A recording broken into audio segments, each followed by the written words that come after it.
eu resolvi vir aqui hoje conversar com vocês sobre essa belezinha aqui, As 12 Regras para a Vida, um antídoto para o caos do Jordan Peterson. Um livro que causa medo e muita gente, inclusive causou medo e muita gente do nosso clube. Foi a nossa leitura do mês de outubro do Clube Sensum.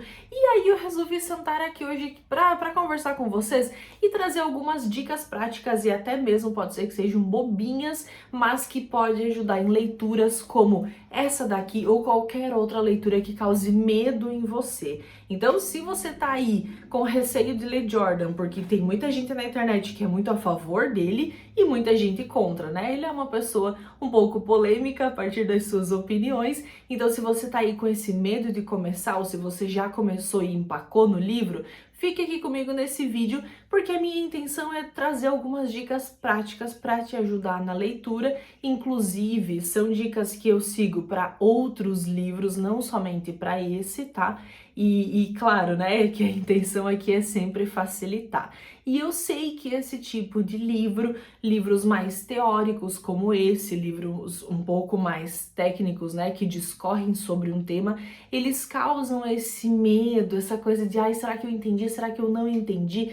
Então vamos conversar um pouquinho mais sobre tudo isso, especialmente falando de um lugar onde não existe uma maturidade literária tão grande em mim. E eu acho que isso acontece também com muitas de vocês, né? Seria muito fácil se eu chegasse aqui trazendo dicas, sendo uma pessoa que já lê há muitos anos livros muito complexos, mas não é o meu caso, né? Eu comecei a ler mais de um tempo pra cá, de alguns anos pra cá, como eu já venho contando pra vocês, e eu ainda tô adquirindo essa robustez aí com relação aos livros. Então, assim como pode ser difícil pra você ler Jordan Peterson, pra mim também não foi a coisa mais simples do mundo, mas eu espero que esse vídeo ajude um pouquinho mais. Então, vamos lá. Primeiros dois pontos que eu quero destacar aqui, quando a gente vai fazer uma leitura de livros que não são livros de ficção, isso é muito importante. As regras, o que eu vou falar hoje aqui para vocês, as dicas, na verdade, elas não são dicas que se aplicam todas a livros de ficção. Então, quando você está lendo uma história, é muito diferente, tem outras coisas para serem levadas em consideração. Algumas se aplicam, mas a grande maioria não. Eu vou falar hoje aqui para vocês o que eu sigo em livros como esse, livros mais teóricos realmente, tá? Livros de não ficção. O primeiro ponto aqui é sempre ter em mãos um marca-páginas. Isso aqui é básico, né? É substancial, não tem como ficar sem o marca-páginas. E o segundo ponto é o cronograma deste livro. Então aqui o meu tá até faltando preencher, mas ele está completo porque eu já terminei a leitura do livro. Por que isso daqui é importante? Por que a gente dá tanta ênfase, inclusive no Clube Sensum, ao cronograma? Olha só, aqui nós temos as datas, aqui nós temos o capítulo com as páginas, né, a regra, enfim, aquela parte que é para ler em determinado dia, e aqui um espacinho para você ir preenchendo. Isso aqui nada mais é do que uma ativação do nosso sistema dopaminérgico, onde você vai olhar para o dia. Você precisa ler até a página 29, beleza, você leu até a página 29, você vem aqui, você pinta, ou você coloca um ok, você dá um risquinho, um check. Isso vai fazer com que o seu cérebro entenda que você está avançando na leitura. Parece bobo? Parece muito simples, mas faz toda a diferença no final das contas, porque cada vez que você avança no cronograma, você cumpre uma meta, você fica com aquela sensação de, ai, eu consigo, e é um passinho todos os dias, né? Para quem não lê nada há muito tempo, pegar um livro desse tamanho, apesar de não ser um dos maiores livros que a gente tem, né, 300 e poucas páginas, ele pode assustar mesmo assim. Então, você sabendo que todos os dias você vai ler 20 ou 30 páginas e você consegue, e você pinta, você risca ali do ladinho, dá uma sensação muito boa, você ativa a dopamina no seu organismo e aí você já quer partir para a próxima meta. Então, esse cronograma eu sempre gosto de imprimir e eu deixo ele aqui na primeira página do livro para sempre ir acompanhando, tá? Então, primeiro ponto, super básico, né? Além do marca-páginas. Outra coisa que eu gosto sempre de fazer em cima do livro, perceba que eu tenho sempre post-its ao lado, mas eu tenho alguns post-its em cima também. Qual é a diferença desses post-its? Tudo que está em cima refere-se às metas, ao cronograma. Então, se eu sei que lá no dia 10 eu preciso ler da página 200 até 230, eu coloco o post-itzinho aqui em cima, porque eu sei que esses post-its aqui, eles equivalem àquela meta. E aí eu cheguei até onde eu deveria ler, eu tiro esse post-it e eu guardo ele. Então, o fato de cheguei até lá, tá marcando, retira ele e aí parte para a próxima. Isso também ajuda nesse sentido da dopamina que eu acabei de falar. Então, é um ponto importante. Olha só, aqui é como eu fiz uma leitura mais rápida dele ao final, eu acabei deixando para mostrar para vocês, né? Então, eu fui lendo, fui tirando. E aí, enfim, você vai lendo e vai fazendo esse exercício. Aqui ao lado, nós temos os post-its que equivalem a partes importantes do livro. Eu já vou chegar lá com vocês nesse ponto, tá? Quero partir agora para o nosso passo número 3, que na verdade é um passo também, assim, para mim é essencial e muita gente tem dó de fazer isso, que é marcar o livro. Mas é muito importante para você saber o que você está lendo, para você acompanhar a sua leitura. E aí vão algumas dicas. Existem alguns livros que eu sei que eu vou ler apenas quando eu tô aqui na minha salinha de estudos ou quando eu tô sentada no sofá. Livros que às vezes são maiores, né? Então é difícil ficar carregando por aí, levando para os outros lugares. Quando eu tenho esses livros que eu sei que eu vou ler sentadinha, no meu lugarzinho, com todas as minhas ferramentas à mão, eu uso mais de uma cor para rabiscar, para marcar esse livro. Mas quando eu sei que é um livro como esse, que eu vou levar na bolsa, eu vou levar por tudo quanto é lugar, eu uso apenas uma cor. E aí você pode escolher se você usa um marca-texto, se você usa uma caneta, uma lapiseira. Tem várias formas de você marcar o livro. Eu particularmente já testei todas elas e eu prefiro usar giz de cera. Eu peguei essa dica com uma pessoa muito querida e comecei a utilizar o giz de cera e eu achei muito melhor. Porque olha só, você marca com o giz, aqui eu usei a corzinha amarela, certo? Então em alguns pontos aqui. O giz ele não transfere para a próxima página, ele fica só ali e ao mesmo tempo ele destaca também, porque eu inclusive já experimentei marcar a página de tons pastéis e não gostei muito, tem gente que gosta. Eu acho que ele fica muito fraquinho, sabe? Você não consegue enxergar direito e aí se você usa uma cor mais forte, você vira a página, tá lá marcado na outra página, né, que passou, então também não é interessante. Por conta disso, eu gosto muito do giz de cera, inclusive super baratinho, né? Você compra uma caixinha assim e dura horrores. Eu tô sempre com um giz na bolsa, um giz na mochila, um giz por tudo, porque eu uso muito o giz para isso. E aí eu vou marcando as partes que eu acho mais importantes, frases interessantes e também eu vou marcando autores. Aqui vocês podem ver, né, que eu marquei vários pontos, porque são nomes de autores que foram citados, são passagens bíblicas, são frases. Nesse caso, eu tô marcando tudo com a mesma cor, tudo em amarelo, certo? Mas como eu falei antes, você pode marcar em cores diferentes. Se você quer marcar, por exemplo, de roxo os autores, de amarelo as frases e palavras desconhecidas de vermelho, por exemplo, já fiz muito isso. Então, eu não conheço essa palavra, mas eu não quero agora parar, pegar o celular, né, aquela coisa toda, vou me distrair. Então, marcava ali de vermelho. Mas lembre-se que essas marcações, elas são para ser simples, tá? Às vezes você levou o livro para ler em algum lugar, tem uma palavra que você não conhece e você esqueceu o marca-texto, o giz de cera em casa, e você já fica naquela coisa, bem no fim você acaba nem lendo porque você não tem todos os apetrechos necessários, né? Então eu prefiro acabar marcando tudo da mesma cor e depois eu volto e eu categorizo tudo isso, né? Eu organizo toda essa história, beleza? Marquem os livros de vocês, não tenha medo de marcar, porque isso daqui vai fazer você lembrar depois. Quando você for fazer uma releitura, você já vai perceber que o que você marcou hoje vai ser diferente do que você vai marcar daqui a um ano. A sua percepção sobre as coisas muda. Isso é muito interessante. Então, um livro, eu sempre acho que ele nunca é para ser assim, aquele objeto intocável, né, que fica ali na prateleira para ficar bonito.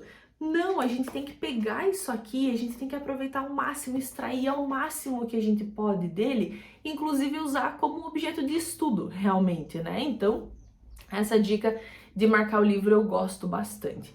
Outro ponto que para mim faz toda a diferença é anotar algumas coisas ao lado da escrita do autor. Isso eu faço de vez em quando, tá? Mas assim, é muito interessante. Então você tá com uma lapiseira, tá com uma caneta, marca ali do ladinho, sabe? Conversa com a pessoa. Tem uma frase que você não concordou? Você coloca uma carinha. Tem uma coisa que você não entendeu? Coloca um ponto de interrogação ao ladinho da frase. Vai escrevendo ao mesmo tempo, porque isso também depois vai fazer você relembrar. Porque às vezes você ficou com dúvida, passa, vai ler outras coisas, né? Daqui a uma semana você não lembra mais que você estava com dúvida sobre aquilo. E aí você talvez perdeu uma grande oportunidade de aprendizado, né? Então, acho que já estamos na dica número 5, né? Marca páginas, cronograma, post-its dividindo aqui, marcar as partes mais importantes junto com palavras desconhecidas e autores, como eu faço, e aí a caneta para você ir anotando o que você tem de dúvida, enfim, né? Conversar com o autor ali escrevendo no livro, certo? Nossa próxima dica, que eu acho que é a número 6, é voltar e marcar o livro com post-its. E aí perceba o seguinte detalhe, tem livro que eu vou colocando os post-its junto com a leitura. Tem livro que eu faço isso depois. Esse aqui é um livro que eu preferi ler ele inteiro e marcando com meu giz de cera e voltar nele posteriormente para colocar os post-its. Por que isso? Porque é um livro que eu quero fazer um resumo dele. Eu quero trabalhar com ele pós a leitura, não quero só ler e abandonar. Então eu preferi ler ele inteiro para depois começar a anotar e colocar os post-its, certo? E aí vale o catálogo, o código de cores. Então eu gosto muito, por exemplo, desses post-itzinhos aqui, inclusive esse tá novo, né? Acabei de comprar. Gosto muito dessas cores. E aí o que você vai pensar? Em um código de cor. Para frase, você coloca, por exemplo, a cor amarela, que é a cor que eu sempre uso. Para citação de autor, a cor azul. Para um negócio que você ficou na dúvida e você quer pesquisar depois, você coloca um vermelho, um rosa. E aí, o que é interessante? Coloca sempre aqui na primeira página do livro. Então, olha só, comecei o livro, né?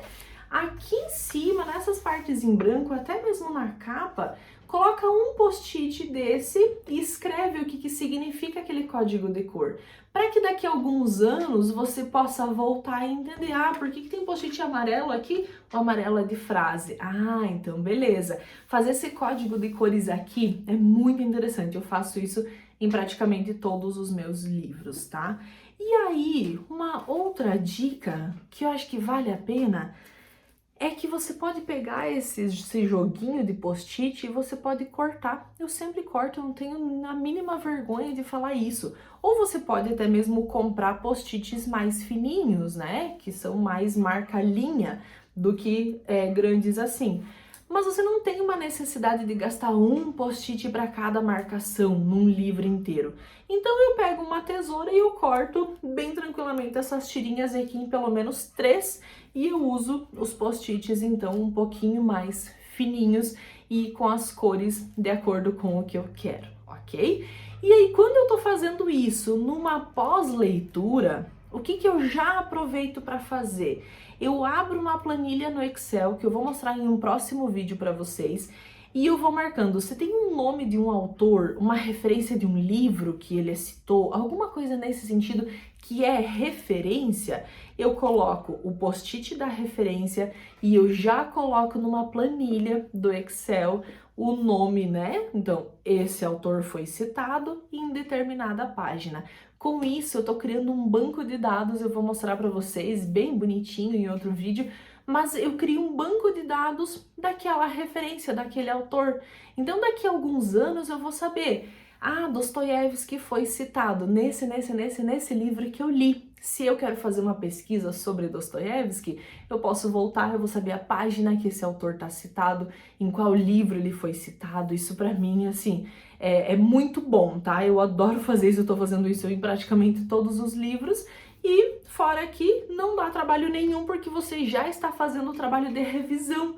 Só que aí o que acontece? Parece que é chato, parece que é demorado, né? Assim, ai meu Deus, eu vou fazer tudo isso depois de ler, mas não é tão demorado, porque olha só, você abriu em determinada página, você não vai ler tudo de novo.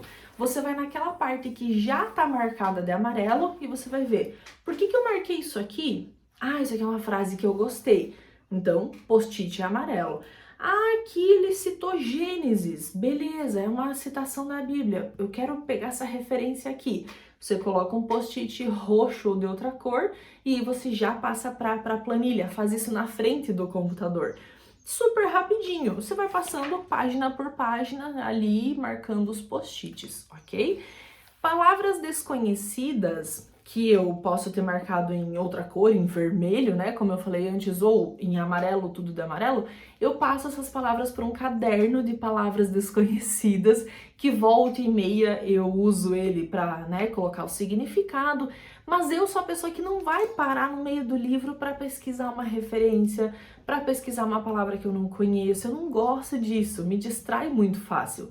Então eu prefiro, depois que eu li o livro, escrever no meu caderninho das palavras desconhecidas, e aí quando eu tiver um tempo eu pesquiso, né, ou naquela hora mesmo eu vou e entendo o que significa aquela palavra.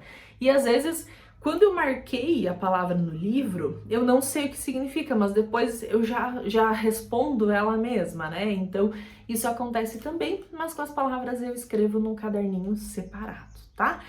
Essa categorização de post-its que você faz, isso daqui, esses vão sair, né? Porque isso aqui se refere ao cronograma. Mas aqui você vai ter aquele livro colorido, aquele livro cheio. Daqui a algum tempo você vai pegar esse livro e você vai ver como facilita a sua vida. Porque às vezes você lembra que esse autor falou uma frase muito boa sobre determinado assunto e você não acha mais. Você pode vir aqui e você tem 3 ou 4 post-its falando de frases, por exemplo, e você acha a sua frase com muito mais facilidade. Isso aqui é muito maravilhoso e facilita, né, muito a nossa vida para usar esse livro realmente, para não ser aquela coisa, li, guardei na estante, não aprendi nada, não usei para nada, e aí a gente não traz o livro para nossa vida. E nós queremos trazer, né? Nós queremos aprender muito mais com ele. Outra coisa que eu faço sempre quando eu tô fazendo essa revisão pós-leitura e a colocação dos post-its é o seguinte, deixa eu ver se eu acho um exemplo aqui para mostrar para vocês. Se eu sei que nessa página ele falou sobre ansiedade, eu vou escrever, às vezes de caneta, às vezes de lapiseira, aqui em cima, uma palavra-chave. Aqui, por exemplo, só ele fala sobre as pessoas bem-sucedidas. Então, eu escrevi o quê? Bem-sucedidos. Quando eu quiser voltar no livro e pesquisar, eu quero ver aquela parte onde ele fala sobre literatura. Eu sei que ele fala sobre literatura. Você volta, folheia o livro e vai estar escrito em cima da página. Essa página é sobre literatura. Essa página é sobre política. Escrever em cima do livro te direciona também para pesquisas posteriores. Isso também é muito interessante. Bom, esse olhar de pós a leitura, para mim, ele é fundamental. Como eu já falei, ele facilita a vida, ele permite pesquisas futuras, ele permite que a gente coloque os aprendizados na nossa rotina, no nosso dia a dia, mas eu quero também que você pense no livro como se ele fosse uma obra de arte. E isso eu ouvi e nunca mais esqueci, eu não sei de quem eu ouvi isso, mas eu nunca mais esqueci dessa lição. Pensa o seguinte, você vai num museu, numa exposição, numa galeria de artes e você olha um quadro. Você precisa de alguns segundos olhando aquele quadro, entendendo os elementos dele, né? Você passa e olha todo aquele quadro, você tem uma visão panorâmica dele, uma visão geral, para depois você tentar desbravar o que aquele detalhe está falando, o que aquele ponto ali, né, está se referindo, por que essas cores foram usadas dessa forma. E aí, depois de ter essa visão panorâmica, você começa a pegar os pormenores desse quadro.